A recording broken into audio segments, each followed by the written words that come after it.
Hello viewers, welcome to our channel. నేను మీ చరణ్ పరిమి. జగన్మోహన్ రెడ్డి గారు ట్విట్టర్లో ఒక ఇంట్రెస్టింగ్ ట్వీట్ అయితే చేశారు. ఇప్పుడు ఆ ట్వీట్ పెద్ద దుమారం రేగింది. దానికి షబాజ్ సార్, గ్రేట్, జై జగనన్న అని చెప్పేసి బ్రహ్మాజీ రిప్లై ఇవ్వడం జరిగింది ఆయన ట్వీట్కి.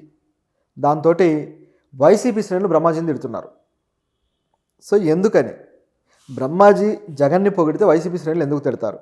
అసలు ఈ ట్వీట్లో ఉన్న మతలబ్ ఏంటి, బ్రహ్మాజీ ఏం మాట్లాడాడు అనేది ఒకసారి చూస్తే, జగన్ గారు ఈ ఏవైతే వరదలు ఉన్నాయో విజయవాడ వరదల మీద ట్వీట్లు చేశాడు. సో ఆ ట్వీట్లు కూడా ముఖ్యంగా ఆయన గతం నుంచి ఏవైతే చెబుతున్నాడో వాటినే రంగరించి చేశాడనమాట. గతం నుంచి ఏమంటున్నారంటే చంద్రబాబు గారి ఇంటిని కాపాడుకోవడానికే ఈ వరదలు తీసుకొచ్చాడని చెప్పేసి చంద్రబాబు గారి మీద ఒక ఆరోపణ అయితే చేస్తూ వస్తున్నాడు. అయితే ఈ ఆరోపణలని ప్రజలు అంత సీరియస్గా తీసుకోవాలి, ఎవరు కూడా నమ్మట్లేదు. సో అది ఇప్పుడు ఈ పార్టీకి వచ్చిన ఇబ్బంది. ఆరోపణలాగానే చూస్తున్నారు, కానీ దీనికి ఉన్న కారణాలు ఏంటి అనేది జనాలకు కూడా అర్థమైంది. ఎందుకంటే వారం రోజులుగా వర్షాలు పడ్డము, ఆ తర్వాత వరదలు ఒకసారిగా వాటర్ అంతా పొంగడము, ఆ బుడమేరు వాగు ఏదైతే ఉందో అది వాటర్ ఫ్లో ఎక్కువైపోయి ఇటువైపు రావడము, ఇవన్నీ కూడా క్లియర్గా కనిపించాయి. అలాగే అనేక మీడియా సంస్థల్లో కూడా దానికి సంబంధించిన వరద ఏ విధంగా వచ్చింది, అలాగే బుడమేరు వాగు చరిత్ర కూడా గతంలో కూడా ఇటువంటి సంఘటనలు జరిగాయి, ఆ కాలువను వెడల్పు చేయాల్సింది చేయలేదని చెప్పడము.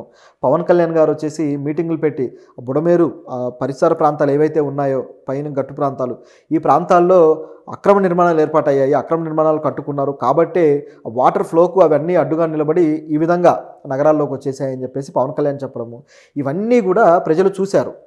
దాంతో జగన్ చెప్పింది నమ్మశక్యంగా లేకుండా పోయింది. అయితే ఆయన చెప్పింది ఒక పాయింట్గా ఉంది, కానీ అది కూడా ఎలా ఉంటుందంటే, కృష్ణానది కరకట్ట మీద ఒక నివాసాన్ని ఏర్పరచుకొని ఉన్నారు. సో ఆ నివాసం మీదకి వరద ఎక్కువైతే బుడమేరు వాగు వాటరు ఆ నివాసంలోకి వచ్చేసి మొత్తం దాన్ని ముంచేస్తుంది అనే ఇదితోటి అటువైపు మళ్లించడానికి ప్రయత్నాలు చేశారు అని చెప్పేసి వీళ్ళు ఆరోపించారు. కాబట్టే రెడ్ అలర్ట్ కూడా ప్రకటించలేదు. ప్రకటిస్తే ప్రజలు కూడా ఇదవుతారు, వెంటనే సర్దుకుంటారనే ఆలోచనతోటి అది కూడా ప్రకటించకుండా కాముగా ఉన్నారని రకరకాలుగా జగన్ గారు విమర్శిస్తూ వచ్చారు. అసలు ఇందులో లాజిక్కే లేదు నిజం మాట్లాడుకుంటే. ఎందుకంటే తెలంగాణలో కూడా వరదలు వచ్చాయి, కేవలం అక్కడే కాదు కదా, విజయవాడను అనుకొని ఉండే జస్ట్ ఒక రెండు గంటల ప్రయాణ దూరంలో ఉండే ఖమ్మం కూడా మునిగిపోయింది. మరి ఇవన్నీ కనిపిస్తూ ఉండగా ఆయన పిచ్చి ఆరోపణలు అయితే చేశాడు. అంటే దీన్ని రాజకీయం చేద్దాం అనుకున్నాడు, కానీ ప్రజలకు ఎటువంటి సహాయం అందించాలనేది చూడలేదు.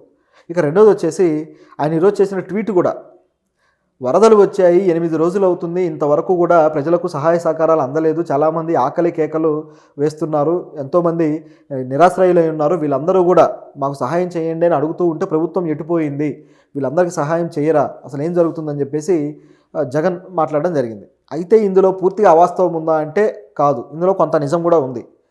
ఇప్పటికీ కూడా నిరాశ్రయులైన వాళ్ళకు ఎటుపోవాలో తెలియని పరిస్థితి ఉంది. ఇప్పటికీ కూడా ఫుడ్ ప్యాకెట్స్ అన్నీ కూడా కొన్ని వేస్ట్ అయిపోయి కొంతమందికి ఫుడ్ అందక ఇబ్బంది పడుతున్న వాళ్ళు ఇంకా ఉన్నారు. అత్యవసర వైద్య సదుపాయాలకు వెళ్ళడానికి ఛాన్స్ లేక ముంపు ప్రాంతాల్లో ఉన్న వాళ్ళు ఉన్నారు. ఇప్పటికీ జరుగుతుంది ఇది. సో ఇటువంటి పరిస్థితుల్లో జగన్ గారు చేసిన ట్వీట్ను పూర్తి స్థాయిలో కొట్టిపారేయలేం, అందులో కొన్ని వాస్తవాలు ఉన్నాయి. అయితే దీనికి కౌంటర్గా బ్రహ్మాజీ గారు ఒక మెసేజ్ అయితే ఆ ట్వీట్కి రీట్వీట్ చేశారు. ఆయన ఏమన్నారంటే, నిజమే సార్, మీరు చెప్పింది అక్షరాల కరెక్ట్ అని చెప్పేసి జగన్ని మెచ్చుకుంటూ మొదలెట్టారు ఆయన. కరెక్ట్ సార్, వాళ్ళు చేయలేరు సార్, ఇక్కడ నుంచి మనం చేద్దాం సార్. ఫస్ట్ మనం 100 కోట్లు రిలీజ్ చేద్దాం సార్, మన వైఎస్ఆర్సీపీ క్యాడర్ మొత్తాన్ని రంగంలోకి దించుదాం సార్, మనకి జనాలు ముఖ్యం సార్, గవర్నమెంట్ కాదు సార్ అని చెప్పేసి ట్వీట్ చేశాడు. మనం చేసి చూపిద్దాం సార్, జై జగనన్న అని చెప్పేసి ఆయన పెట్టడం జరిగింది. ఇందులో అన్ని పాజిటివ్గానే కనిపిస్తున్నాయి. అంటే మనకు క్యాడర్ ముఖ్యము, అలాగే ప్రజలు ముఖ్యం, గవర్నమెంట్ కాదు, మనం చేద్దాము, 1000 కోట్లు రిలీజ్ చేసేద్దాం అని చెప్పేసి అన్నాడు. రిలీజ్ చేసే హక్కు ఈయన దగ్గర లేదు కదా, జగన్ దగ్గర ఉంటుంది, ఈయన ఎవరు చెప్పడానికి. సో ఇక్కడ ఏం జరిగిందంటే సెటైర్ వేశాడు, జగనన్న మీద విపరీతమైన సెటైర్ తోటి విరుచుకుపడ్డాడు అనమాట. అది ఇందులో ఉన్నది. అంటే మన దగ్గర డబ్బులు ఉన్నాయి కదా, మనం అవినీతి కేసులో ఇరుక్కున్నాం కదా, సో మన దగ్గర ఉన్న డబ్బులు రిలీజ్ చేయండి, పని జరిగిపోద్ది అనేది అందులో ఉన్న అర్థం.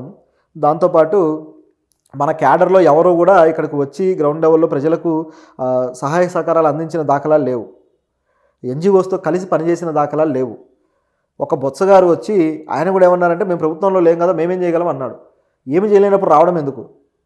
ఏదో ఒక సహాయాన్ని అందుకొని వచ్చి, ఇదిగో మేము చేయగలిగింది ఇది తీసుకోండి అని చెప్పాలి కదా. అటువంటిది కాకుండా ఇలాంటి డైలాగులు. పైగా ఆ పార్టీ నుంచి మాజీ మంత్రులు కానీ ఎవరే కూడా రూపాయి కూడా ప్రకటించలేదు. జగనన్న అయితే ₹1,00,00,000 ప్రకటించాడు. మరి ఆ డబ్బుల్ని కూడా ఏ విధంగా ఖర్చు పెడతారనే దాంట్లో వివరణ లేదు. వాళ్ళ పార్టీ సోషల్ మీడియా హ్యాండిల్స్లో అయితే దాన్ని పోస్ట్ చేశారు. ఆయన ట్విట్టర్లో కూడా పెట్టారు ₹1,00,00,000 ప్రకటిస్తున్నా అని. కాకపోతే ఫుడ్ ప్యాకెట్స్ రూపంలోనా, సహాయాల రూపంలోనా, వైద్యం రూపంలోనా, దేని రూపంలో ఆ ₹1,00,00,000 ఇస్తారో తెలియదు. సో ఇంత గందరగోళం ఉంది దాంట్లో. లేకపోతే ఏదేదో చేసేసి మొత్తానికి ఇచ్చేసామంటారా? ప్రభుత్వానికి డైరెక్ట్గా అందించినప్పుడు అది లెక్కలోకి వస్తుంది. సరే, డబ్బు రూపంలో కాకపోయినా అంత వాల్యూ కలిగిన వర్క్ ఏం చేస్తున్నారని చూపించుకోవాల్సిన పరిస్థితి అయితే ఉంది. డబ్బులు ఇస్తే మిస్యూజ్ అవ్వచ్చు అనే భయం ఉంటే. కానీ అటువంటిది కూడా ఏ క్లారిటీ లేకుండా వాళ్ళు ప్రకటన అయితే ప్రకటించారు. కాబట్టి దీని మీద డౌట్ అయితే ఉంది మనకి.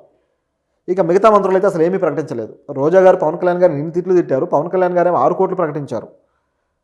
ఆయన ఏ విధంగా ఇస్తాడనేది ప్రభుత్వంలో ఉన్నాడు కాబట్టి ఆయన చర్యలు ఆయన చేస్తాడు. కానీ రోజా గారు రూపాయి ప్రకటించలేదు. మరి ఏమనాలి? సో ఈ విధంగా సాగుతూ ఉంటే